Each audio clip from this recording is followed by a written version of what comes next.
Welcome to our Play Well podcast series.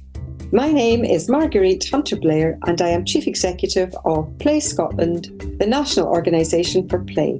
Today we will look at the topic of play and screen time. To explore this, we will hear from Dr Aaron Balick.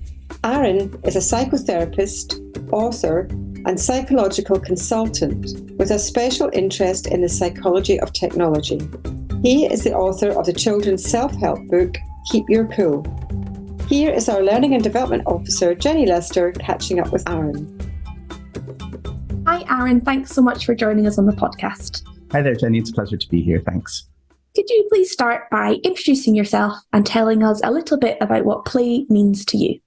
Wow. Okay. Well, I am a psychotherapist, so I spend most of my days listening to people and speaking to people and thinking heavily about what it's like to be human in this world. And it's a really good question because play is super important for kids and adults alike. And I think adults probably don't play enough, and makes me wonder if I play enough. But I would say play for me is probably playing with my dog, getting on my hands and knees, rolling around on the floor, throwing some balls around and getting some really nice physical roughhousing with my big greyhound. Fantastic. So at Play Scotland, we work a lot with the play community. So that's play workers, teachers, anyone who works with children to facilitate or support play. And within that community, there has been a really big debate around screen time. And I thought since we're going into summer, it'd be a really good chance to talk about screen time. Because on the one hand, screen time seems very passive in terms of play. You know, there's not a huge amount of interaction sometimes. It's just kind of looking at something.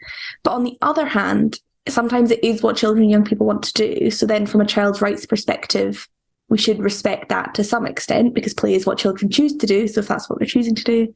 But I also think it's fair to say that lots of adults who look after children are worried about screen time. And I've read one of your articles in the past about multi-screen time. So I was wondering if you could tell us a little bit about what that means and what problems it can create. Okay, I'll get into the multi in a second, but one thing that's really important that came up in your question is the notion of screen time itself, right? Mm-hmm. And it's like saying, like screens are a tool to do something, right? So defining how the screen is being used is really important because yes, it might be being used for play, and yes, it might be being used for the passive consumption of something. So when we're making those decisions, it's really important to know that it's screen time for this purpose or screen time for that purpose, rather than just screen time, because it can be all different things. Multiple screen time is a tricky issue because it's about divided attention mostly. So that will be maybe watching a television show or a movie on a big screen or an iPad while live tweeting or Snapchatting with friends on a phone, or just scrolling through Instagram on a phone. And there's this myth that we Definitely actually guilty can sometimes. Yes, yeah, because it does get us on that dopamine mill, right? So we're constantly distracted.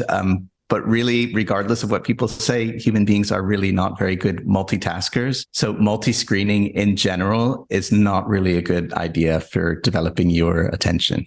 Absolutely. So we think it can cause some problems with attention during the multi-screen time. I think it was really interesting what you're saying about like, what do we mean by screen time? Because, you know, sometimes you're watching a film, sometimes you're playing a game. Those are two really different things. And I read this article recently that was interesting. It was like, we say screen time, but we'd never say book time. You know, it's just a way that we, you know, so I thought that was really interesting. But I think the really big question that we get asked quite a lot is how much is too much? And do you have any sort of advice on that? Yeah, so it seems that the younger you go, the more definitive the advice is, right? So it's like, it seems to be roundly agreed by all the expert bodies that pretty much if you're under 2 years old, like you really shouldn't be exposed to screens for more than an hour, you know, maximum 2. And that kind of varies by country. As you get older, it kind of gets a little bit more vague and talks about limiting screen time. Sometimes it says about 2 hours. So I hate to say it's a movable feast because different people will have different needs. I think the important thing, both for adults and young people, is to be able to identify when the usefulness of an activity sort of runs its course. Mm. And I think younger people will need more guidance through that because it's kind of like, it's like opening up a bag of crisps, right? And it's like 5 or 6 is probably fine, but you find yourself eating your way to the bottom and you don't want to eat them and it doesn't feel good. So it's kind of also identifying that that moment when it tips into unproductive use of time and becomes habitual or compulsive or distracting, and trying to develop discipline to say, okay, now that's done. Yeah. And I think that's so interesting as well, because that's, I really love video games. I play a lot of video games. So I'm not like out here saying like, oh, they're also evil, but they are designed to keep you playing, right? Yes. So like in the way that like if you're reading a book and you read like 1 or 2 chapters, then you might be like, okay, I'm done with that. I'll go for a walk. I'll go do something else.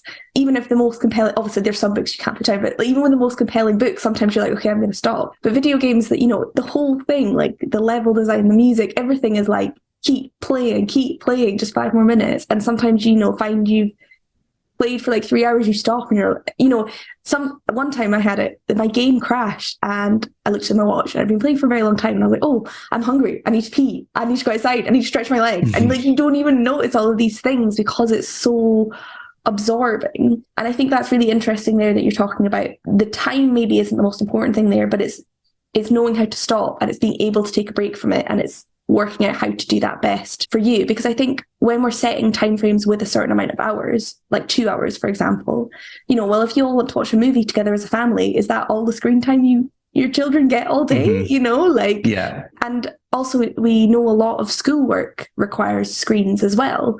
So I was just wondering what you thought about that. Yeah, I mean, I think it should be distinguished, right? So doing schoolwork on a tablet most people would not consider that play, right? Yeah. Most people would not consider that socializing. So unless there are particular issues which we can think about around eyesight, for example, because it can be a strain on the eyes around what time you're on that screen. So, even if it's schoolwork, you probably shouldn't be doing that 90 minutes before you go to sleep because of the blue light. But I think it is a bit rich to say we've got 2 hours of screen time a day and then you're 90 minutes doing schoolwork and then you've got 30 minutes to do something fun. Yeah. So it is important to identify and also play. Like one thing that's really good about what you were just talking is being in a flow state is really positive, and we can get into a flow state playing a game. Right. So we want to be able to enjoy that flow state, but we also want to develop self-discipline and also get off our bums and get the blood moving around. So yes, to enjoy the flow, but not let it possess us. So, we set an alarm for 90 minutes. We're playing the game. Now, it might be that when that alarm goes off, you have to finish a level, or that you really do need 5 minutes to save it, or whatever it is. But that you really do take the discipline and at least take a 10 or 15 minute walk and break it up a little bit. So you're kind of creating a way of scheduling yourself, disciplining yourself, and enjoying that flow state.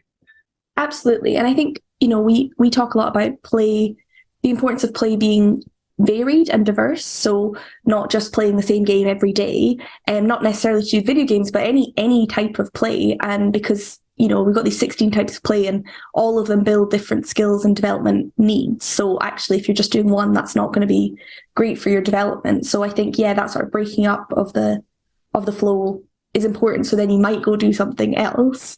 So you mentioned there around like a timer of 90 minutes. And, we've talked about 2 hours, 1 hour, different timeframes. But I think anyone who's looked after children knows there's slightly more to it than just setting a rule. And even you said they're just like, oh, you might need 5 more minutes to finish a level. So what advice do you have to support sort of family cohesion on this topic?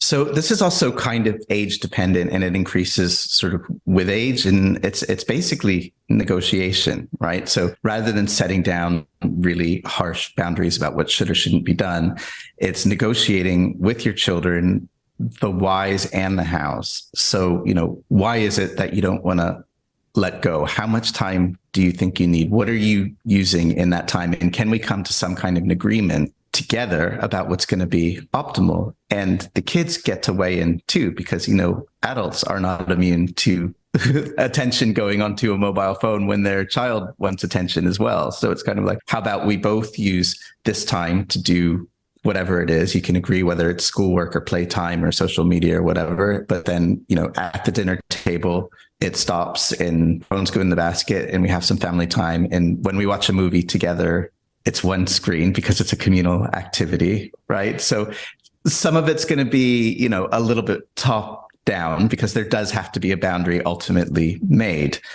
But that boundary will be stuck to better if young people get to participate in how it's made. Definitely. And if you're sort of modeling it for them. And I know that obviously Absolutely. if you're watching a movie, a family movie, especially if it's not a very good one, it can be easy to let your attention wander as the adult.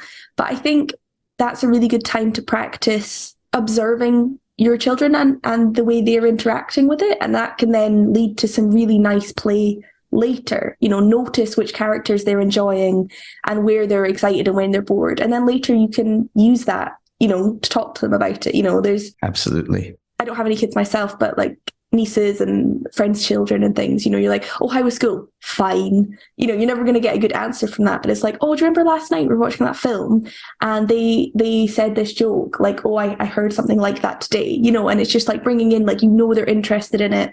And, I think we sometimes forget children are just people. If someone takes an interest in something you're interested in, you're more likely to have a chat with them than just like, oh, how was your day? Yeah, it was fine. Leave me alone, Absolutely. Mom. Anyway, so yeah, and I think that then builds into like, okay, so we're talking about something they're interested in, so now they want to talk, so now they're less likely to just want to be on their screen or something. So yeah, I think it all becomes that sort of bit of a cycle, a bit of a pattern you're always reinforcing and building. I think that's really, really great advice. And I think attention too, like we don't talk about attention enough. Like, people go through great troubles to make a 90-minute film. It costs millions and millions of pounds. There's like hundreds of people working on it and they want you to watch it, right? They want you to pay attention. And a recent study by Ofcom actually on children's screen time was showing that more and more on things like TikTok and Instagram, children are consuming stuff rather than posting stuff. They tend to be consuming stuff that's produced by influencers rather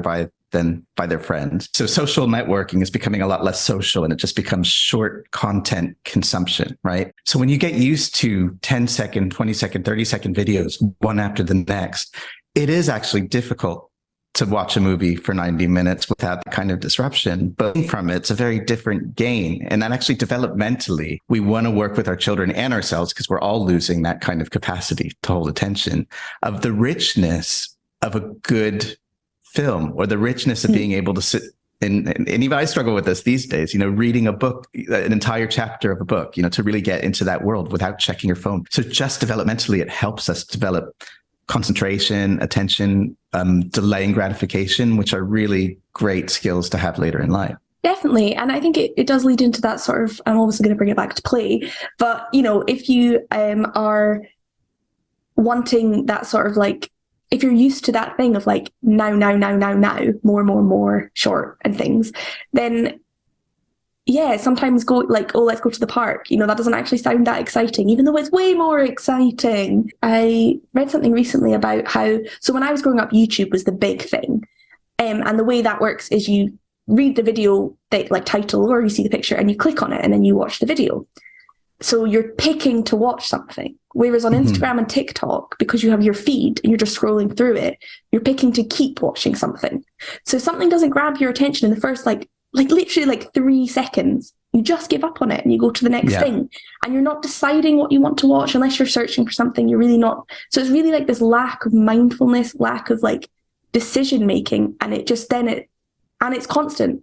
It's like, such short videos. I think I really liked your point right at the start, and I'm bringing it right back to now, is like, what do we mean by screen time? What kind of screen time? And is that valuable screen time? Are you actually enjoying it, or are you just doing it? Like, I think, and honestly, I think that's good. I need to go think about that, not just for children.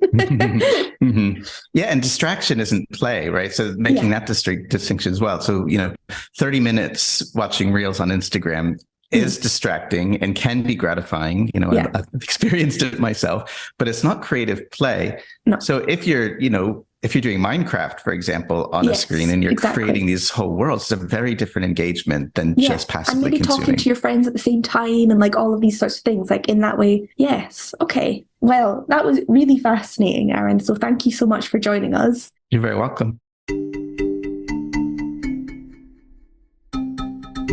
Thank you for joining us on this podcast. Don't forget to subscribe to our podcast on your preferred app and join the conversation by using the hashtag PlayWellPodcast. You can find out more about Play Scotland by following us on Twitter @PlayScotland or visiting us on our website playscotland.org.